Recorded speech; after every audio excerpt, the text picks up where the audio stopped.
Hi friends, വളരെ കുറച്ച് ingredients കൊണ്ട് വളരെ ഈസി ആയിട്ട് ഉണ്ടാക്കാൻ പറ്റിയ ഷുഗർ കുക്കിയുടെ റെസിപ്പിയാണ് ഇനി നിങ്ങളുമായി ഷെയർ ചെയ്യാൻ പോകുന്നത്. കുട്ടികൾക്കൊക്കെ ഒത്തിരി ഇഷ്ടപ്പെടുന്ന ഒരു ഹാർഡ് കുക്കിയാണിത്. അപ്പോൾ നമുക്ക് റെസിപ്പിയിലേക്ക് പോകാം. ഞാൻ ഈ വീഡിയോയ്ക്ക് നിങ്ങളെല്ലാവരിൽ നിന്നും ലൈക്ക് പ്രതീക്ഷിക്കുന്നുണ്ട്. അപ്പോൾ എല്ലാവരും ഒന്ന് സപ്പോർട്ട് ചെയ്യണേ. ഞാൻ Lisha, welcome to my channel the coffee mug. ആദ്യം നമുക്ക് കുക്കി ഉണ്ടാക്കുന്നതിന് ആവശ്യമായിട്ടുള്ള ഡ്രൈ ഇൻഗ്രീഡിയൻസ് ഒന്ന് അരിച്ചെടുക്കണം. അതിന് ഒരു ബൗളിലേക്ക് 1 കപ്പും 2 ടേബിൾ സ്പൂണും മൈദ,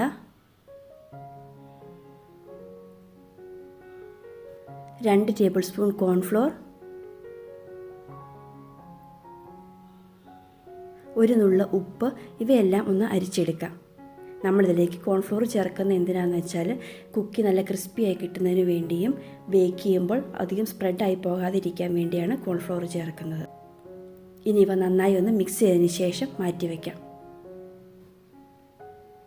അടുത്തത് മറ്റൊരു വലിയ ബൗളിലേക്ക് റൂം ടെമ്പറേച്ചറിൽ ഉള്ള സോഫ്റ്റായ അൺസോൾട്ടഡ് ബട്ടർ ഇട്ട് കൊടുക്കാം. 1/2 കപ്പ് ബട്ടറാണ് ഞാനിവിടെ എടുത്തിരിക്കുന്നത്. ഇതിൻ്റെ കൂടെ തന്നെ 1/2 കപ്പും 2 ടേബിൾ സ്പൂണും പൊടിച്ച പഞ്ചസാരയും കൂടി ചേർത്ത് ഒരു സ്പാറ്റിലോ സ്പൂണോ ഉപയോഗിച്ച് മിക്സ് ചെയ്തെടുക്കണം.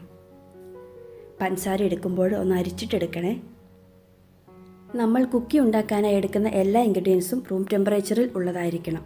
അതുപോലെ തന്നെ നമ്മൾ എടുക്കുന്ന പാത്രത്തിലോ ബീറ്ററിൻ്റെ ബ്ലേഡിലോ ഒന്നും വെള്ളത്തിൻ്റെ അംശമൊന്നും ഉണ്ടാകാൻ പാടില്ല. ഇനി ഇവ ഒരു ഇലക്ട്രിക് ബീറ്റർ ഉപയോഗിച്ച് നന്നായി ബീറ്റ് ചെയ്തെടുക്കണം. ഈ ബീറ്ററിന് പകരം വിസ്ക് ഉപയോഗിച്ചാലും മതി കേട്ടോ. ആദ്യം ലോ സ്പീഡിൽ തുടങ്ങി പിന്നെ കൂട്ടി ഹൈ സ്പീഡിൽ ബീറ്റ് ചെയ്യണം. ഇങ്ങനെ 1 മിനിറ്റോളം നന്നായി ബീറ്റ് ചെയ്തെടുക്കാം. ഇപ്പോൾ നല്ല ക്രീം പരുവത്തിലായിട്ടുണ്ട്. ഇനി നമുക്കിതിലേക്ക് അരിച്ച് മാറ്റി വെച്ചിരിക്കുന്ന ഡ്രൈ ഇൻഗ്രീഡിയൻസ് ചേർത്ത് കൊടുക്കണം. 2 പ്രാവശ്യമായിട്ട് ചേർത്ത് കൊടുക്കാം കേട്ടോ. ഒരു സ്പാറ്റില വെച്ച് മിക്സ് ചെയ്തെടുക്കാം. ഇങ്ങനെ കട്ട് ചെയ്തെടുത്താൽ മതി. ഇതിനു മുൻപ് നമ്മുടെ ഈ ചാനലിൽ കുറേ നല്ല കുക്കീസിൻ്റെ റെസിപ്പീസ് ഞാൻ അപ്ലോഡ് ചെയ്തിട്ടുണ്ട്. അവയുടെ ലിങ്ക് ഐക്കാർഡിലും ഡിസ്ക്രിപ്ഷൻ ബോക്സിലും കൊടുത്തിട്ടുണ്ട്. നിങ്ങളെല്ലാവരും അതും കൂടി ഒന്ന് കാണുകയും അഭിപ്രായം പറയുകയും ചെയ്യണേ.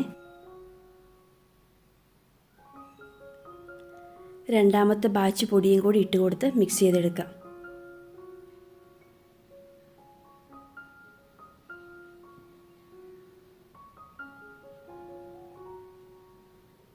ഇപ്പോൾ നന്നായി മിക്സ് ചെയ്തെടുത്തിട്ടുണ്ട്.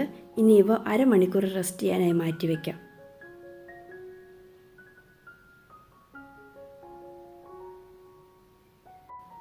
അരമണിക്കൂറിന് ശേഷം വീണ്ടും കൈ വെച്ച് ഒന്നുകൂടി കുഴച്ചെടുക്കാം.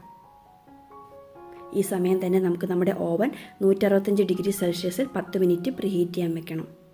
നന്നായി കുഴിച്ചെടുത്തിട്ടുണ്ട്. ഇനി ഇവ ഷേപ്പ് ചെയ്തെടുക്കാം. കുക്കീസ് എല്ലാം ഒരേ സൈസിൽ കിട്ടുന്നതിന് വേണ്ടി 1 ടേബിൾ സ്പൂണാണ് എടുത്തിരിക്കുന്നത്. സ്പൂണിൽ നിറച്ചെടുക്കാം. ഉരുട്ടിയെടുത്തതിന് ശേഷം ഷേപ്പ് ചെയ്തെടുക്കാം.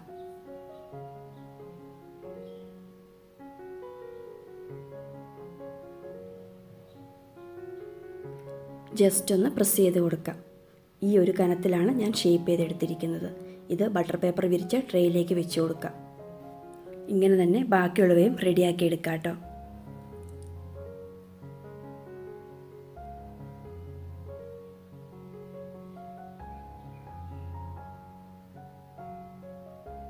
ഇപ്പോൾ എല്ലാം ഷേപ്പ് ചെയ്തെടുത്തിട്ടുണ്ട്. നമുക്കിത് പ്രീഹീറ്റ് ആയിരിക്കുന്ന ഓവനിലേക്ക് ബേക്ക് ചെയ്യാനായി വെക്കാം. 165 ഡിഗ്രി സെൽഷ്യസിൽ 12 മുതൽ 15 മിനിറ്റ് വരെയാണ് ബേക്കിംഗ് ടൈം. ഓരോ ഓവൻ അനുസരിച്ചും ബേക്കിംഗ് ടൈമിൽ ചെറിയ വ്യത്യാസങ്ങൾ വരാം. ഇപ്പോൾ കുക്കീസ് എല്ലാം ബേക്കായി കിട്ടിയിട്ടുണ്ട്. ഓവനിൽ നിന്ന് എടുക്കാം കേട്ടോ. എനിക്കിവിടെ 13 മിനിറ്റ് ആയപ്പോൾ കുക്കീസ് എല്ലാം ബേക്കായി കിട്ടി. 5 മിനിറ്റിന് ശേഷം വയർ റാക്കിലേക്ക് മാറ്റണം. എനിക്കിവിടെ ഈ മിക്സിൽ നിന്ന് ഈ ഒരു സൈസിൽ 18 കുക്കീസ് കിട്ടിയിട്ടുണ്ട്. ഇപ്പോൾ കുക്കീസിൻ്റെ ഒക്കെ ചൂട് നന്നായി ആറിയിട്ടുണ്ട്. നമുക്കൊന്ന് എടുത്ത് നോക്കാം.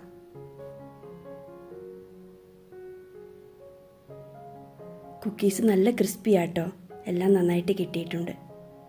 ഇതോടൊപ്പം തന്നെ ഞാൻ സ്റ്റൗവിൽ ഓവൻ സെറ്റപ്പ് ആക്കിയിട്ട് അതിലും ഉണ്ടാക്കിയിരുന്നു. ഇതും നന്നായിട്ട് കിട്ടിയിട്ടുണ്ട്. മുകൾ ഭാഗത്ത് അത്ര കളർ മാറ്റം വരത്തില്ല കേട്ടോ. ലോ ഫ്ലെയിമിൽ 10 മിനിറ്റ് പ്രീഹീറ്റ് ചെയ്തതിന് ശേഷം ലോ ഫ്ലെയിമിൽ തന്നെ 16 മിനിറ്റ് ബേക്ക് ചെയ്തു. ബേക്കിംഗ് ടൈം ഓരോ സ്റ്റവിൻ്റെ ഫ്ലെയിമിനനുസരിച്ച് വ്യത്യാസം വരും കേട്ടോ. 14 മിനിറ്റൊക്കെ ആകുമ്പോഴേക്ക് നോക്കി തുടങ്ങുക. ഞാൻ നേരത്തെ ഗീ കുക്കിയുടെ വീഡിയോ ചെയ്തിട്ടുണ്ടായിരുന്നു. ആ ഒരു കുക്കിയുടെ ഏകദേശം ഒരു ടേസ്റ്റ് ഉണ്ട് ഈ കുക്കിക്കും. അപ്പോൾ നിങ്ങളൊന്ന് ട്രൈ ചെയ്ത് നോക്കുക. മറ്റൊരു നല്ല റെസിപ്പിയുമായി വീണ്ടും കാണാം. Thank you.